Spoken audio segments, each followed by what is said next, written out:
Assalamualaikum warahmatullahi wabarakatuh. Waalaikumsalam warahmatullahi wabarakatuh. Yang terhormat Bapak Sarwan SPD selaku Kepala Sekolah SD Negeri 32. Yang kami hormati Bapak David Sulistyo SPDI selaku TGP Angkatan 11 Kabupaten Temanggung. Yang kami hormati Bapak dan Ibu Guru SD Negeri 32. Pertama-tama marilah kita panjatkan puji syukur kehadirat Allah SWT yang telah melimpahkan rahmat serta hidayahnya kepada kita semua, sehingga kita dapat berkumpul di ruangan ini tanpa halangan suatu apapun. Shalawat serta salam kita panjatkan kepada junjungan kita Nabi Agung Muhammad SAW yang selalu kita nanti-nantikan syafaatnya di dunia dan di akhirat. Untuk mempersingkat waktu, saya di sini selaku pembawa acara akan membacakan susunan acara sebagai berikut. Acara yang pertama yaitu pembukaan, acara yang kedua yaitu penyampaian diseminasi modul 1.4 tentang budaya positif, dan acara yang ketiga penutup. Mari kita buka acara yang pertama dengan bacaan basmalah bersama-sama. Bismillahirrahmanirrahim. Untuk acara selanjutnya yaitu penyampaian diseminasi modul 1.4 tentang budaya positif oleh Bapak David Sulistyo SPDI selaku TGP Angkatan 11 Kabupaten Temanggung. Disilakan.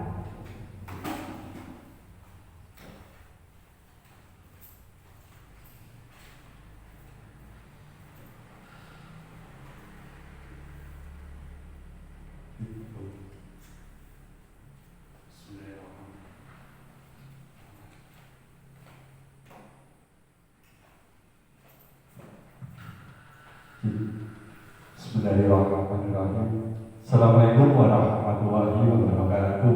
Waalaikumsalam warahmatullahi wabarakatuh. Yang terhormat Bapak Sarwan SPD selaku Kepala Sekolah SD 32, yang saya hormati pula rekan-rekan Bapak Ibu Guru SD 32. Pertama-tama marilah kita panjatkan puji syukur kepada Allah Subhanahu wa Ta'ala pada siang hari ini kita dapat berkumpul di dalam ruangan ini tanpa ada halangan suatu apapun.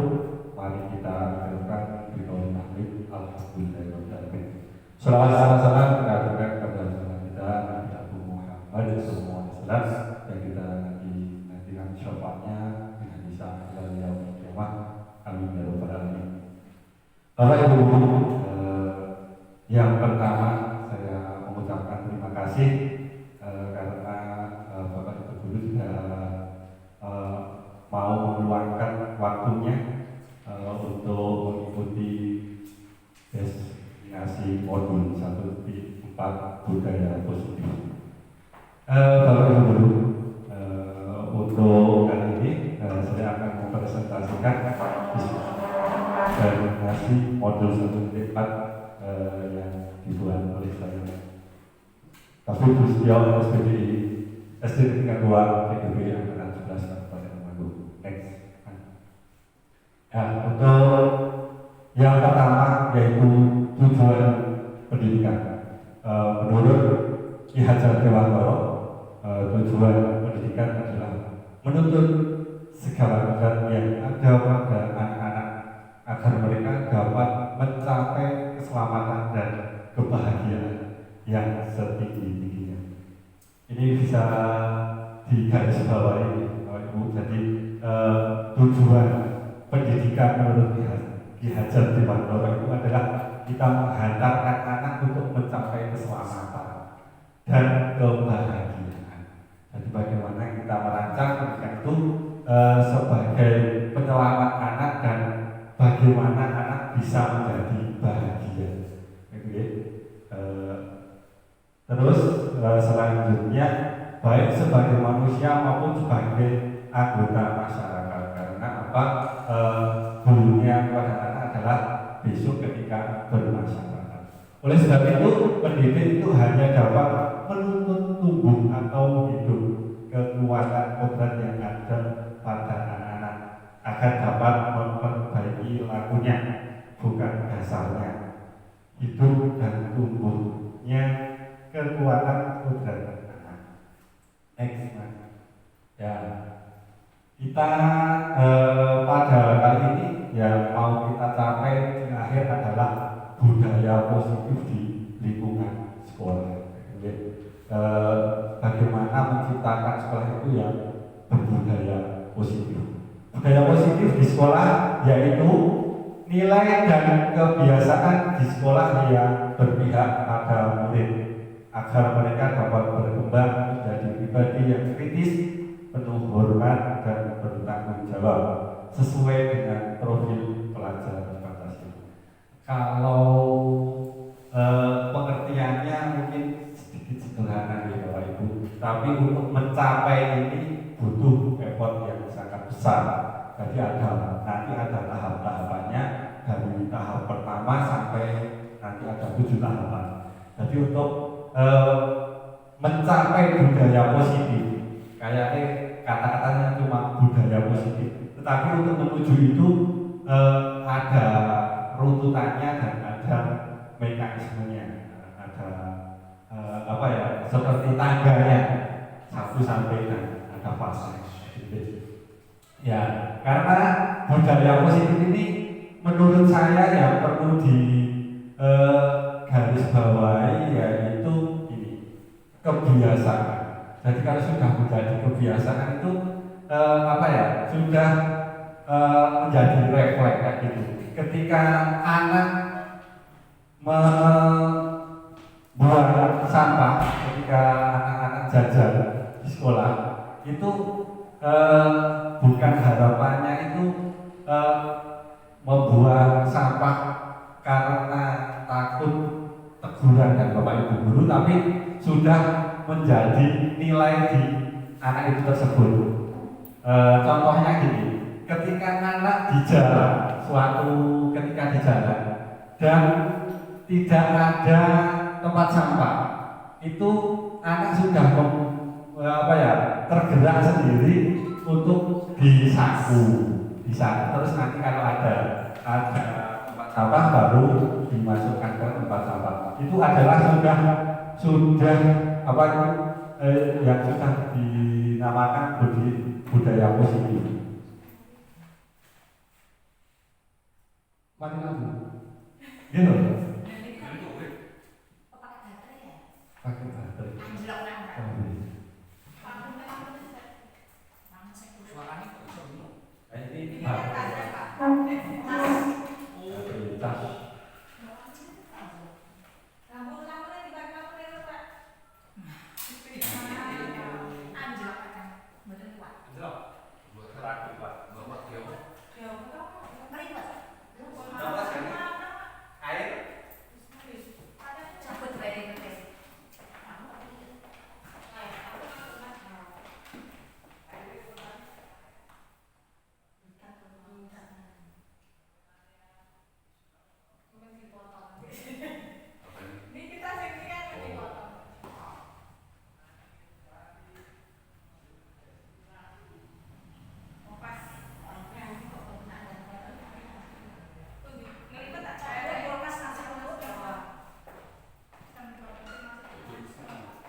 Saya teruskan ya Bapak Ibu.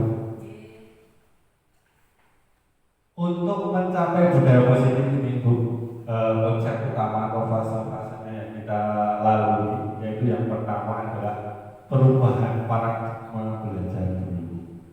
Setelah itu kita ciptakan disiplin positif. Yang ketiga adalah kebutuhan dasar manusia. Kita mengetahui kebutuhan dasar manusia itu apa. Tapi ketika anak mempunyai perilaku yang menyimpang atau yang lain dari teman-temannya, itu pasti ada kebutuhan dasar yang belum terpenuhi. Jadi kita harus melihat anak itu jangan dari kesalahannya, tapi di balik itu ada apa, kebutuhan dasar manusia apa yang belum terpenuhi. Itu untuk yang keempat yaitu motivasi perilaku manusia. Yang kelima, restitusi posisi kontrol. Ini yang sangat berpengaruh kepada Bapak Ibu guru, karena kita melihat anak itu nanti di posisi kontrol apa, itu nanti akan dibahas secara mendalam di penghukum atau pembuat rasa bersalah atau sebagai teman atau yang manajer. Kalau yang manajer itu ya harapannya kita sebagai guru menjadi kontrol manager.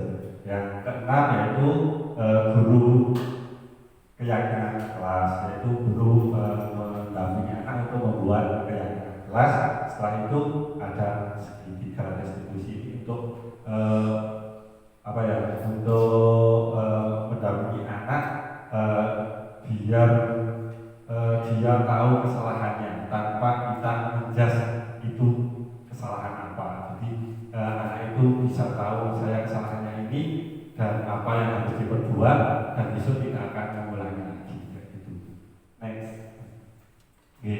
Sekarang yang pertama kita coba bedah satu dari satu. Untuk yang pertama yaitu perubahan paradigma belajar. Dalam membangun budaya positif, sekolah dapat menyediakan lingkungan yang positif, aman dan nyaman agar siswa mampu berpikir, bertindak, dan menciptakan dengan merdeka. Mandiri dan bertanggung jawab, disiplin sangat berkaitan dengan kontrol guru terhadap siswa. Jadi sebelum kita ke anak, ke lingkungan dulu. Lingkungannya harus kita bangun dengan lingkungan yang positif, yaitu sekolah yang lingkungannya aman, nyaman bagi siswa, agar siswa mampu menjadi yang berpikir dan bertindak atau merdeka dan mandiri. Next.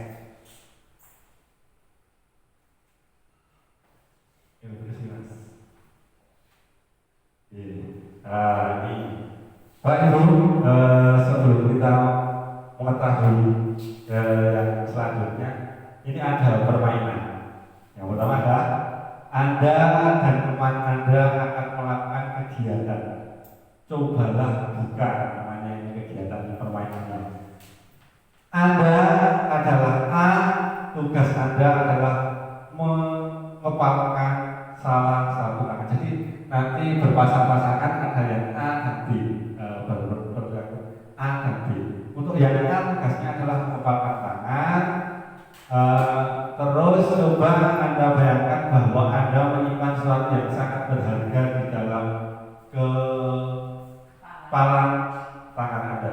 Anda perlu menjaga benda tersebut sekuat tenaga Anda karena begitu pentingnya untuk kehidupan Anda. Jadi nanti yang A yaitu mengepalkan dan membayangkan bahwa di kepala itu ada hal yang sangat berharga, jadi tidak akan dilepas. Untuk yang tugas yang B, rekannya adalah mencoba dengan segala cara untuk membuka kepala tangan teman Anda. B boleh membujuk, boleh menghadik, boleh mengintimidasi, boleh memarahi, boleh menggoda, boleh. Pokoknya apapun boleh. Apapun boleh. Bagaimana untuk merebut haknya yang lain? Ada pertanyaan kira-kira? Bisa ya? Coba kita simulasikan, kita coba permainan tersebut. Karena nanti ada. Boleh mengkritik atau Ya. Ada satu lagi kapal berarti berdua pas. Hebat.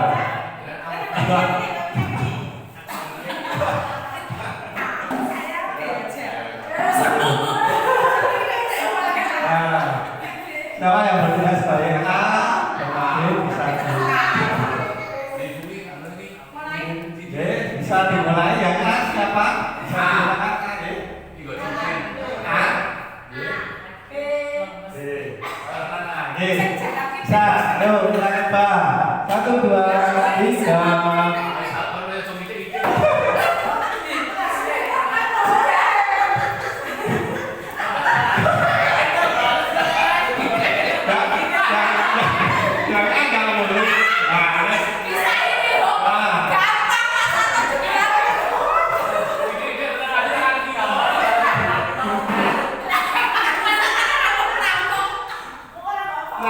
Sampai 10, 1, 2, 3, 4, 5,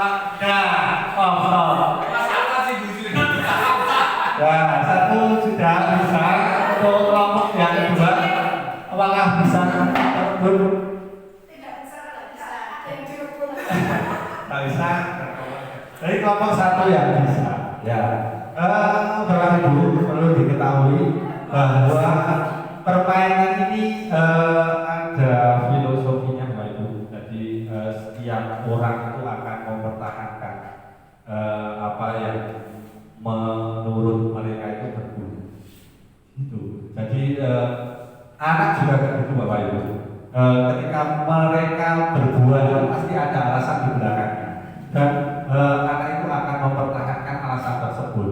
Contohnya kalau ada anak yang berkelahi, itu kita harus menggali dalam apa masalahnya, karena ada juga anak yang mempertahankan harga dirinya, mungkin diejek atau di apa teman-teman, terus dia membalas kayak gitu. Jadi kita tidak bisa langsung menjudge bahwa anak yang berkelahi itu semuanya salah, tidak.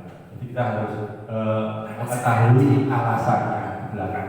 Karena itu di sini dikatakan di dalam permainan ini bahwa pada dasarnya orang itu akan mempertahankan apa yang menurut mereka benar. Gitu. Next, pada. Yang kedua adalah disiplin positif. Apa makna disiplin? Kira-kira apa ya? Disiplin itu apa kira-kira? Melakukan sesuatu sesuai dengan aturan. Ya, dan itu betul. Ada yang lain melakukan sesuatu sesuai aturan, disiplin itu. Kira-kira yang lain? Berarti ada lagi? Nanti tidak ada. Kita next, coba kita bahas disiplin apa? Disiplin adalah berdasarkan dari bahasa Latin disiplina yang katanya artinya belajar. Jadi disiplin itu apa ya? Kita continue, kita belajar terus belajar melakukan. Makna asal dari kata ini berkonotasi dengan disiplin dari murid-murid Sokrates dan Plato. Disiplin dari diri membuat orang menggali potensinya menuju sebuah tujuan apa yang dia hargai. Namun dalam budaya kita, makna kata disiplin telah berubah menjadi sesuatu yang dilakukan seseorang kepada orang lain untuk mendapatkan kepatuhan. Kecenderungan umum adalah menghubungkan kata disiplin dengan ketidaknyamanan. Jadi kita sudah miskonsepsinya di sini, paradigmanya sudah bergeser. Aslinya itu disiplin ini yang betul adalah yang ini, menuju sebuah tujuan dari dirinya sendiri. Jadi yang dinamakan disiplin itu tujuannya apa, tapi dari dirinya sendiri. Tapi pada umumnya bergeser paradigmanya ke sini, yaitu kalau tidak ada aturan tidak disiplin. Jadi ada aturannya dulu baru disiplin. Jadi merasa tidak nyaman, kan ini dipaksa.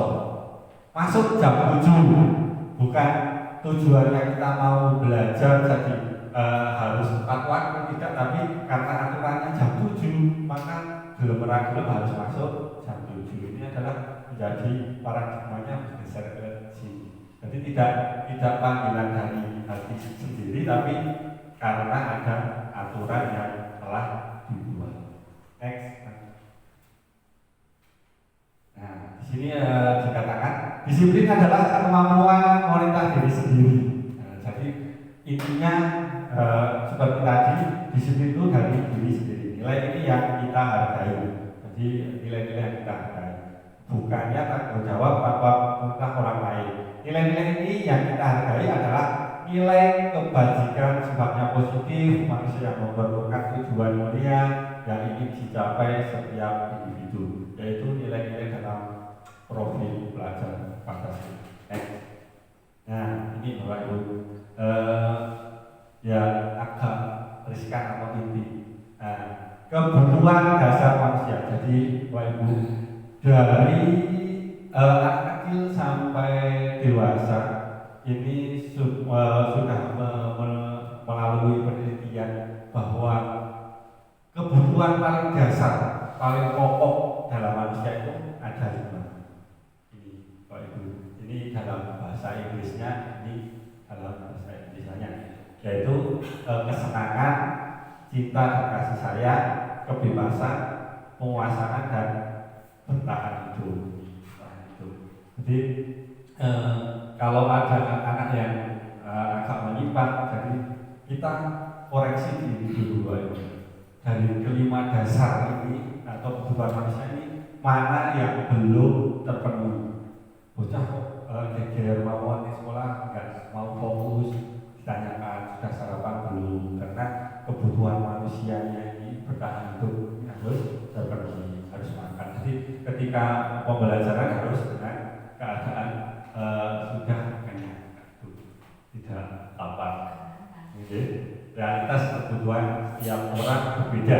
Kita harus berusaha memahami pandangan orang lain tentang dunia. Setiap orang memiliki gambaran yang berbeda.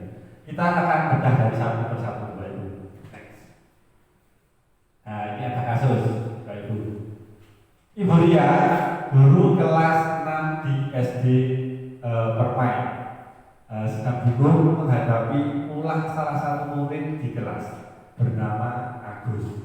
Beberapa anak telah datang dan mengeluhkan Agus yang seringkali meminta bekal makan siang mereka dengan paksa. Jika Anda menghadapi situasi seperti Bu Ria, apa yang akan Anda lakukan? Menurut Anda, kira-kira apa alasan Agus melakukan itu? Kira-kira ada teman-teman yang selalu mengadu bahwa Agus ini sering meminta bekal. Kira-kira apa alasan Agus melakukan itu? Meminta bekal. Karena apa? Belum sarapan, karena lapar. Gitu ya. Jadi next, kita akan berkata saja. Dalam konteks penerapan disiplin positif, Ibu Rina sebaiknya mencari tahu alasan Agus melakukan tindakan tersebut agar mengetahui kebutuhan mana yang sedang berusaha dipenuhi oleh Agus. Jadi dikira-kirakan mungkin dari kelima ini Bapak. 1, yaitu bertahan hidup. Pak, itu Agus lapar dan orang tuanya tidak membawakan makan siang. Jadi untuk bertahan hidupnya kemungkinan ini yang belum terpenuhi itu karena Agus lapar. Jadi berontak. Yang kedua yaitu cinta dan kasih sayang. Teman Agus jadi perhatian. Jadi bisa saja bukan karena lapar tapi karena caper. Bahasa ini sekarang caper.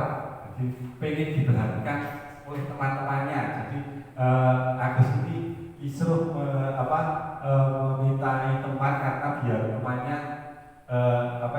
caper atau biar dapat perhatian dari teman-temannya. Itu juga bisa.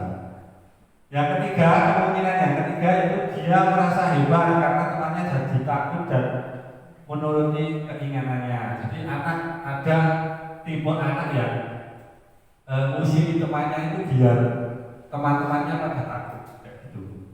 Karena ada apa rasa penguasaan, jadi pengen jadi penguasa, itu juga ada kemungkinan yang ketiga. Kemungkinan yang keempat yaitu kebebasan. Jadi Agus merasa bosan dengan bekal yang dibawakan orang tuanya karena selalu bekal yang sama. Jadi pengen kebebasan yang lain juga bisa. Bukan karena orang tuanya yang tidak memberikan bekal, tapi bekalnya sama terus dia pengen yang lain. Itu juga kemungkinan itu bisa terjadi. Dan yang terakhir yaitu kesenangan. Aku hanya iseng dan dia menikmati ekspresi wajah temannya yang besar. Itu juga ada Bapak Ibu. Iya, itu di temennya juga ada. Karena kesenangan mereka. Di sini konconi susahnya malah senang, kayak itu juga ada. Itu adalah tipe-tipe apa itu kesenangan. Jadi ada juga kayak gitu. Jadi ini dari kelima ini kebutuhan manusia. Jadi ketika ada anak yang kurang wajar atau melenceng, kita selidiki dulu, kita cari tahu kemungkinan mana yang terjadi. Kalau kita sudah tahu, oh karena iseng, jadi kita beri pengarahannya langsung ke sasarannya. Jadi kesenangan itu tidak hanya misi nonton nih Mas, kesenangan bisa dilampiaskan olahraga atau apa dan lainnya. Jadi saran kita itu tepat kayak gitu. Tiwas kita mengiranya ini, jadi lapar, tiwas sudah diberikan apa-apa, ternyata dasarnya ini yang kurang. Jadi kan kurang tepat. Jadi kita harus harus tahu dulu mana kebutuhan yang belum terpenuhi dari anak itu. Yang selanjutnya, nah ini yang keempat yaitu semua perilaku memiliki tujuan teori motivasi perilaku manusia. Jadi ini ada dua Bapak Ibu. Perilaku yang mendasari perilaku manusia itu ada dua, yaitu ada dari eksternal atau yang dari luar dan internal. Jadi ini ada uji masing-masing, yaitu untuk eksternal itu mungkin anak takut hukuman. Jadi melakukan hal yang baik itu karena takut hukuman. Yang kedua dari eksternal lagi hadiah. Jadi itu dari eksternal atau dari luar itu tidak hanya yang menakut-nakuti Bapak Ibu, tapi hadiah ini juga berposisi eksternal. Jadi keduanya ini kurang maksimal untuk anak Bapak Ibu. Kita bagus pakai apresiasi kepada anak, tapi itu sifatnya cuma sementara kalau eksternal itu, bukan dari diri sendiri. Melakukan ini karena saya tahu nilainya ini baik, nilai-nilai ini baik. Saya jujur tahu karena nilai jujur itu baik, itu akan tertanam sampai akhir hayat. Tapi kalau saya jujur karena wajibnya dihukum, itu sifatnya sementara. Saya jujur karena oleh hadiah dijajaki Pak Guru, nah itu juga bersifat sementara. Poin yang sangat bagus ini di sini. Bagaimana kita membentuk anak itu sadar akan nilai, jadi dari internalnya, bukan dari eksternal. Nah, gitu. Ini adalah tujuan disiplin positif itu sampai sini, Bapak Ibu. Kalau kita sudah bisa sampai sini, ini sudah top, sudah sudah intinya sudah tercapai. Gitu. Tapi perlu kita sadari bahwa biasanya kita baru sampai. Jadi anak melakukan kebaikan itu karena pergi atau takut hukuman dan ingin hadiah kayak gitu. Karena itu sifatnya sementara. Next, pada hukuman dan sanksi konsekuensi. Ibarat orang menguasai pelajaran matematika sehingga pada saat pembelajaran tersebut berlangsung dia lebih banyak berdiam diri atau menggambar di buku pelajarannya. Pada saat guru matematikanya yaitu Pak Seno menanyakan pertanyaan, IFA menjadi gugup dan tidak sengaja menjatuhkan tasnya dari kursi. Serta tiba-tiba menjadi gagap pada saat berupaya menjawab. Seluruh teman satu kelasnya pun tertawa melihatnya. Perilaku IFA yang bicara tergagap dan terkejut tersebut, Pak Sino pada saat itu membiarkan teman-temannya IFA menertawakan IFA yang tergagap dan malu luar biasa. Dan dan malahan minta IFA untuk maju ke depan dan berdiri di depan kelas sambil menunjuk hidungnya karena tidak bisa menjawab pertanyaan Pak Sino. Kelas semakin gaduh dan anak-anak pun tertawa melihat IFA di depan kelas mengangkat ujung hidungnya. Apakah Anda setuju dengan tindakan Pak Sino terhadap IFA? Setuju nggak kira-kira? Karena kurang konsentrasi dikasih pertanyaan, terus tidak bisa menjawab, disuruh maju dan ditertawakan oleh teman-temannya. Kira-kira tidak setuju ya? Menurut Anda, tindakan Pak Sino terhadap IFA adalah sebuah hukuman atau konsekuensi? Kira-kira hukuman ya, karena jadi intinya itu antara hukuman dan konsekuensi itu, ketika hukuman itu cuma membuat bersalah, tapi kalau konsekuensi itu bisa merubah anak, ya bisa melaksanakan sifatnya mendidik. Contohnya ketika olahraga terlambat itu disuruh memberi lapangan, itu kalau menurut saya hukuman, tetapi itu merupakan konsekuensi karena itu adalah ya kaitannya dengan olahraga itu dan mempunyai tujuan untuk kesehatan, pemanasan dulu gitu. Karena kalau terlambat itu pasti tidak ikut pemanasan gitu. Saya pernah menjawab itu hukuman, tapi ternyata itu konsekuensi. Next, mari dilatih hukuman atau konsekuensi ya.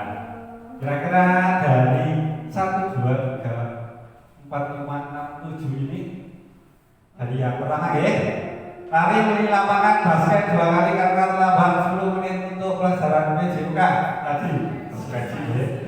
Tidak jauh. 2, memberikan coretan yang dibuatnya di meja tulis. Murid diminta untuk push up 15 kali karena tidak menggunakan masker ke sekolah. Hukuman ya, ada kaitannya. Yang selanjutnya menggantikan kertas tugas teman yang telah dicoret-coret. Ya. Yang selanjutnya dijemur di lapangan basket pukul 12 siang karena mengobrol dengan teman saat pembelajaran. Hukuman. Ya. Murid diminta bertelanjang kaki sepanjang hari karena tidak menggunakan sepatu warna hitam sesuai peraturan sekolah.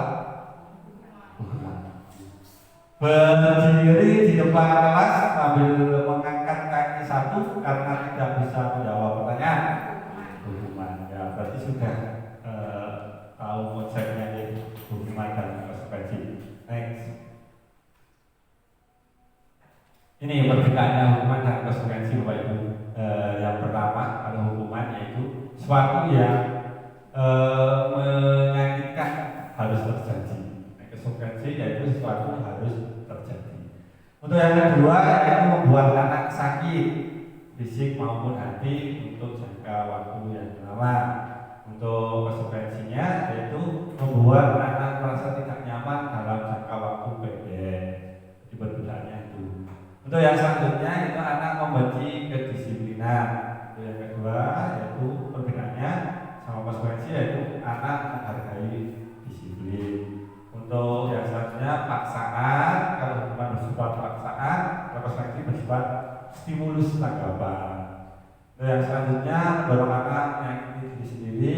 Untuk konsekuensi yaitu mendorong anak agar mudah menyesuaikan diri. Konsep dari yang buruk, ini konsep dari diri yang baik. Anak belajar untuk menyembunyikan kesalahan, hukuman, konsekuensi anak belajar untuk mematuhi peraturan. Yang terakhir yaitu marah, rasa bersalah, dipermalukan, merasa tidak dihargai, retrospeksi, kehilangan hak, dibuat tidak nyaman, diasingkan untuk sementara atau remote. Nah ini sampai di tataran kita Bapak Ibu, yaitu restitusi posisi kontrol guru, yaitu penghukum atau pembuat merasa bersalah atau teman atau pemantau atau manajer. Jadi kita bisa memposisikan di mana.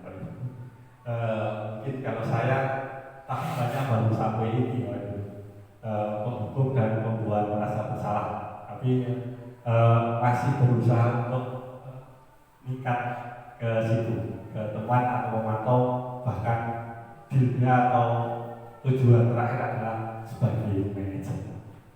Next, nah ini ada tabel fungsi kontrol guru. Di posisinya ada 1, 2, 3 sini bisa dicermati. Ini tindakannya kayak gini. Sebagai penghukum adalah memarahi, mengkritik dan lain sebagainya. Perkataannya ini, katanya kalau kamu bawa ini perkataannya dan akibatnya, ini pola perilakunya. Jadi kita menghadapi murid itu biasanya kayak apa? Apakah langsung kalau ada yang salah langsung memarahi? Kenapa enggak pakai sepatu? Ini baru penghukum. Atau langsung mendiamkan atau menceramai, itu membuat anak merasa bersalah. Ini yang perlu dihindari saja ini Bapak Ibu. Jangan sampai penghukum atau membuat merasa bersalah. Kalau bisa kita bertindak sebagai teman aja. Kalau bisa atau kontrol, tapi goalnya adalah sebagai manajer. Kalau kita bisa sebagai manajer sudah top. Karena apa? Kalau manajer ini bertanya dan membuat kesepakatan. Jadi anak itu alasannya apa toh? Kalau melakukan gangguan sesuatu, terus kesepakatan kita gimana? Jangan langsung menegur itu salah kan? Tapi tidak kesepakatan alasannya apa? Jadi nanti kesepakatannya besok harus gimana? Itu sebagai manajer. Next, kita belajar dari kasus Bapak Ibu. Pada hari Senin, Pak Alvin tidak masuk sekolah. Pak Alvin merupakan guru matematika. Saya itu Brina menggantikan Pak Alvin. Brina baru 1 tahun menjadi guru SMP. Beberapa murid perempuan Vivi dan Natali mengetahui hal itu dan mulai menggunakan kesempatan dan bersikap seenaknya, tertawa dan tidak memindahkan kehadiran Bu Brina. Brina mencoba menyapa Vivi dan Natali dengan ramah sambil mengingatkan untuk tetap fokus pada tugasnya. Ayolah, tugasnya dikerjakan, nanti Ibu tegur Bapak kepala sekolah kalau kalian tidak mengerjakan tugas. Tolong bantu Ibu ya. Namun Vivi dan Natali malah jadi tertawa. Ibu santai saja Bu. Mereka tetap tidak mau mengerjakan tugas dan malah mengobrol. Next, di kasus 2. Kalau kasus 1 kira-kira posisi kontrolnya apa? Belum nih. Untuk kasus 2 ya, kasus 2 dulu. Atau yang jenis sedang bermain basket. Jadi intinya di sini berkelahi. Nanti Bu Siti pun kembali bertanya ke Dino apakah dia bersedia menjahitkan kembali ketiga kancing Anto tersebut. Jadi Bapak Ibu di sini singkatnya adalah Anto dan Dino ini berkelahi dan sampai kancing bajunya terlepas Bapak Ibu. Terus didampingi oleh Bu Santi. Jadi Bu Santi ini tidak langsung mengarahkan atau menjas siapa yang salah, tapi ini sebagai kontrol manager. Siapa yang salah, terus perbuatan apa yang harus diperbuat. Jadi Dino ini disuruh memperbaiki kancing yang sampai putus, karena ini berkelahinya sampai memutuskan kancing kayak itu. Padahal Dino ini berpikir tidak bisa membenahi itu, tapi diajukan oleh Ibu Siti untuk belajar dan harus bertanggung jawab. Ini adalah contoh manajer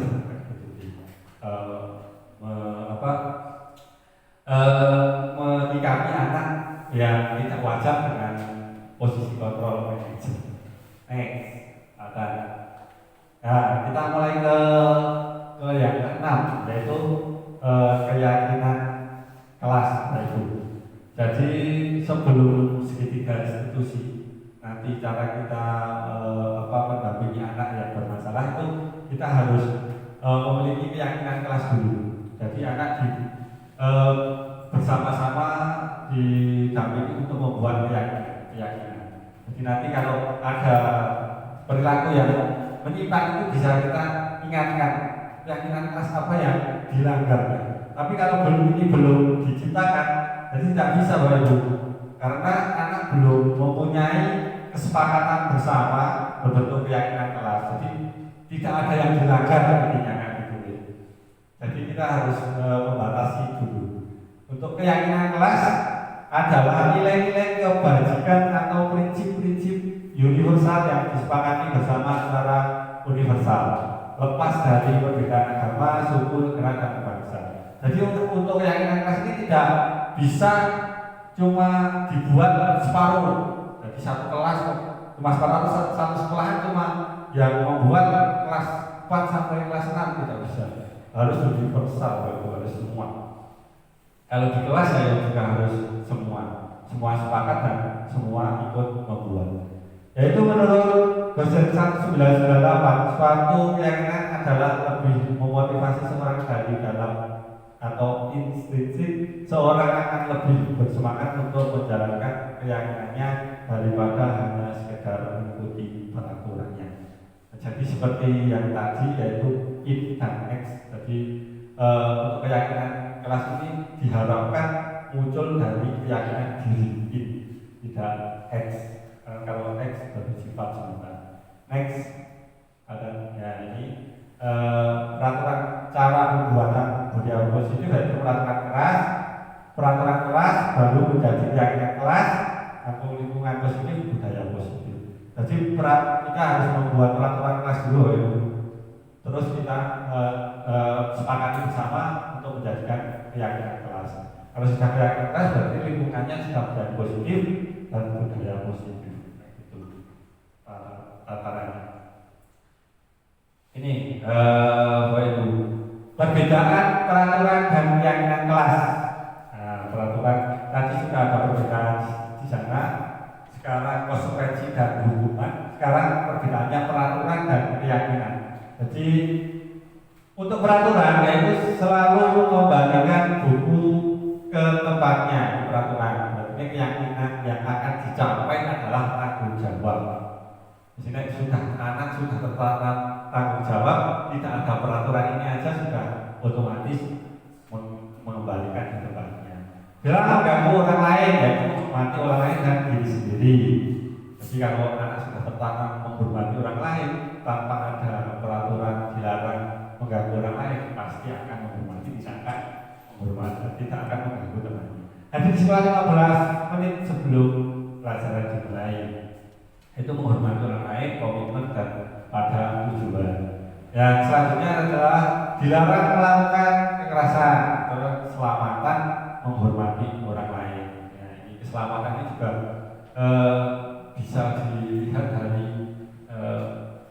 orang yang di jalan itu. Ketika orang yang masih kuning kok gas, itu berarti belum ada keyakinan keselamatan. Kuning itu seharusnya hati-hati, malah digas dan kena abang itu adalah belum sampai keyakinan. Cuma dia sampai peraturan itu tidak harus berhenti kok, yang sebagian itu jadi belum sampai keyakinan. Dan kalau orang yang berjalan atau membuat menggunakan sepeda motor dumeh tempat tidak pakai helm, nah itu berarti baru tatarannya baru sampai peraturan, belum sampai keyakinan. Kalau sampai keyakinan ya tempat atau harus pakai helm, tempat atau harus pakai helm, karena itu untuk keselamatan. Dan selanjutnya adalah dilarang menggunakan obat-obatan terlarang, narkoba itu kesehatan. Selain itu juga merokok, ini juga kesehatan. Nah, tidak harus dikasih tulisan dilarang merokok, tapi kalau sudah kesadaran kesehatan tidak akan merokok. Kalau masih merokok berarti belum sampai keyakinan, masih sampai perasaan. Tidak ada aturannya dilarang merokok gitu deh.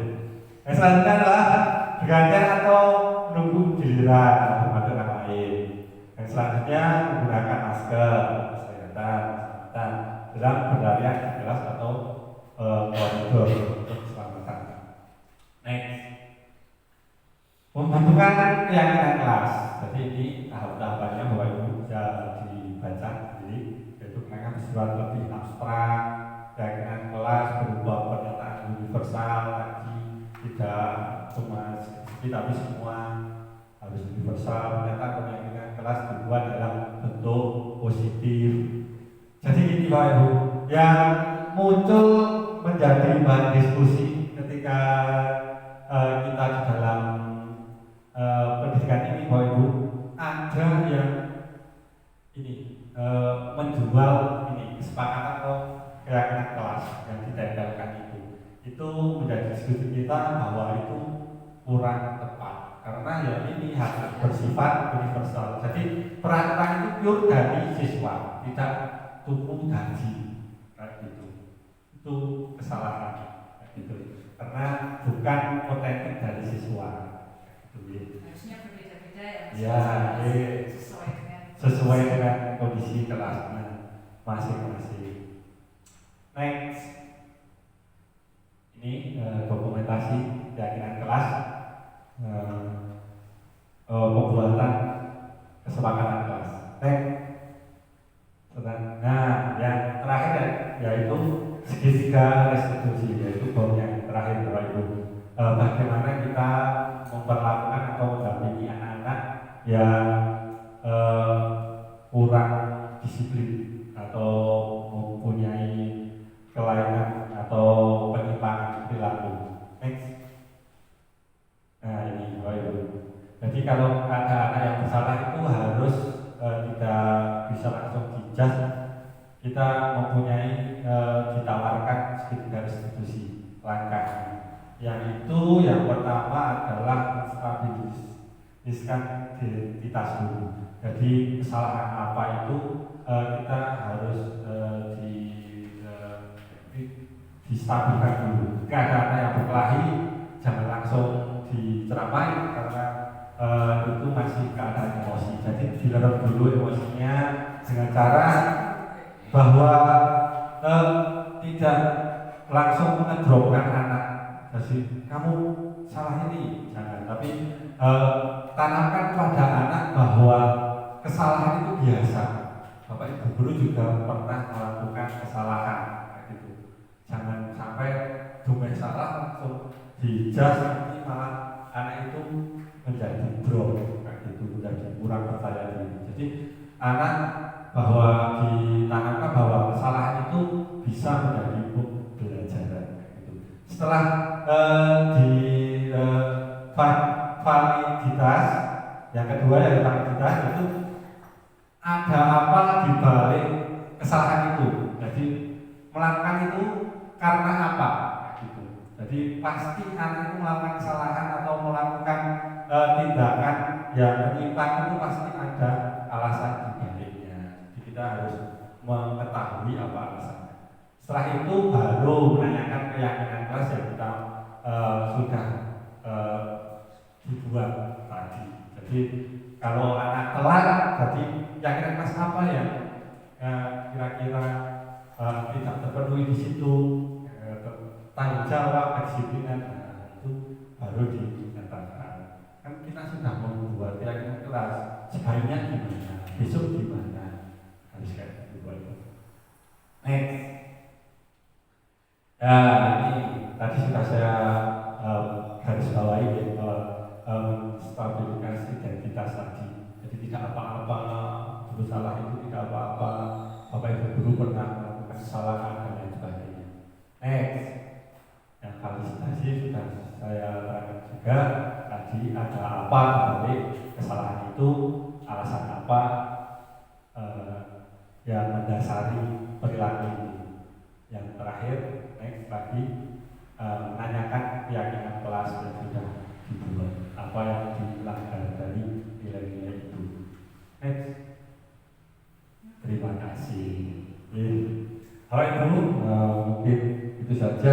Jadi intinya, kesimpulannya Bapak Ibu yang ditekankan dari budaya positif ini adalah pertama kita harus mengetahui bahwa anak yang menyimpang itu pasti ada kebutuhan yang belum terpenuhi dari 5 itu.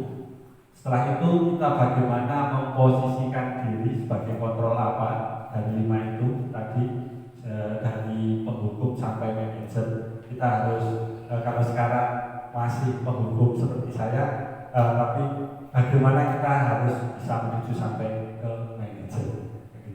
Dan yang terakhir adalah bagaimana kita menerapkan segitiga restitusi kepada anak yang sudah terlanjur melakukan kesalahan. Kayak gitu. Itu adalah garis pokoknya di dalam budaya positif ini. Dan ketika itu yang ditekankan. Mungkin itu saja Bapak Ibu Guru, karena waktunya sudah siang, banyak kesalahan, kekeliruan dalam menyampaikan materi ini. Saya mohon maaf yang sebesar-besarnya. Saya sekali lagi terima kasih atas waktunya dan kesediaan Bapak Ibu Guru untuk meluangkan waktu mendengarkan presentasi saya. Saya akhiri. Wassalamualaikum warahmatullahi wabarakatuh. Waktu saya persilakan kepada pembawa acara.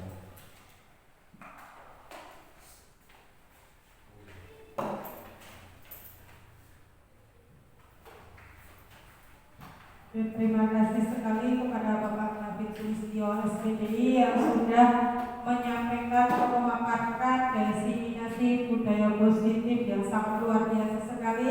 Mari Bapak Ibu kita berikan aplaus kepada Bapak Kabid Sulistyo. Oke, terima kasih. Semoga pemaparan pada siang hari ini bermanfaat bagi kita semua, terutama kita guru kelas ya. Semoga kita bisa menerapkan semua yang sudah dipaparkan oleh Bapak Kabid itu di kelas masing-masing. Karena waktu sudah menunjukkan pukul 12:30 sudah siang ya.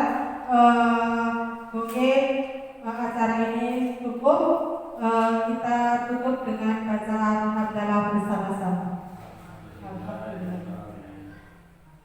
Cukup sekian dari saya sebagai pembawa acara. Banyak berkata salah kata yang kurang berkenan di hati Bapak Ibu Guru. Saya mohon maaf yang sebesar-besarnya. Wabillahi taufiq wal hidayah. Wassalamualaikum warahmatullahi wabarakatuh.